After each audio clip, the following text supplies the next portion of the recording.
Asia का power समीकरण बदल रहा है। दुनिया की सुपर पावरें चिंतित हैं। भारत से अमेरिका तक सियासी गलियारों में अचानक बेचैनी बढ़ गई है और वजह है रूस और चीन की बढ़ती खतरनाक नजदीकियां।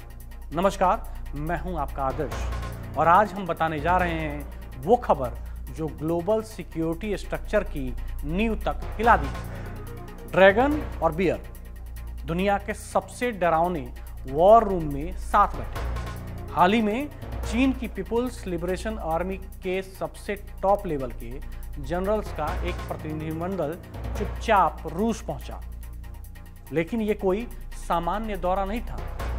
यह दौरा था मिसाइल डिफेंस, हाईटेक हथियारों और स्ट्रेटेजिक स्टेबिलिटी का। सीधे रूसी आर्मी लीडरशिप के साथ close door high level meetings का। जनरल जांग यूशिया, जो चीन के सेंट्रल मिलिट्री कमीशन में पहले रैंक के वाइस चेयरमैन हैं, उन्होंने मॉस्को में रूस के रक्षा मंत्री आंद्रेई बेलोशोवा से मुलाकात की और यहीं से शुरू हुआ एक ऐसा संवाद जो दुनिया के कई देशों को सता रहा है। चीन की डिफेंस मिनिस्ट्री के बयान के मुताबिक दोनों पक्षों ने रूस चीन डिफेंस संबंध, दोनों सेनाओं में बढ़ता सहयोग, इंटरनेशनल सिक्योरिटी और उन मुद्दों पर चर्चा की जिन्हें दुनिया आज सबसे संवेदनशील मानती है। दोनों देशों ने एक ही वाक्य दोहराया, सहयोग को और गहरा करना है। यही नहीं, बेलोशोव ने तो साफ कहा कि रूस और चीन मिलकर डिफेंस का नया ब्लूप्रिंट तैयार करेंगे।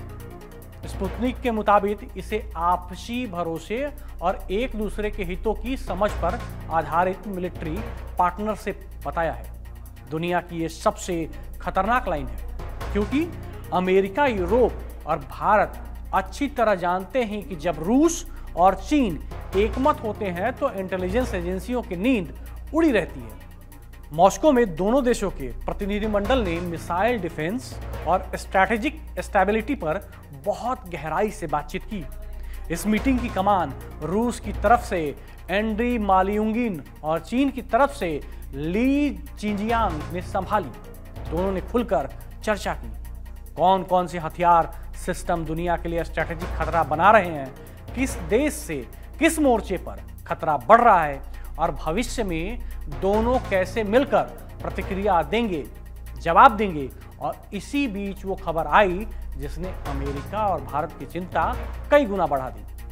रूस चीन को S-500 मिसाइल डिफेंस सिस्टम देने पर विचार कर रहा है। S-500 दुनिया का सबसे advance air defence system, hypersonic targets को गिराने की क्षमता, ICBM तक को रोकने की ताकत। अगर चीन ने इसे खरीद लिया तो पूरे इंडो पैसिफिक का पावर बैलेंस सीधे सीधे उल्टा पड़ सकता है।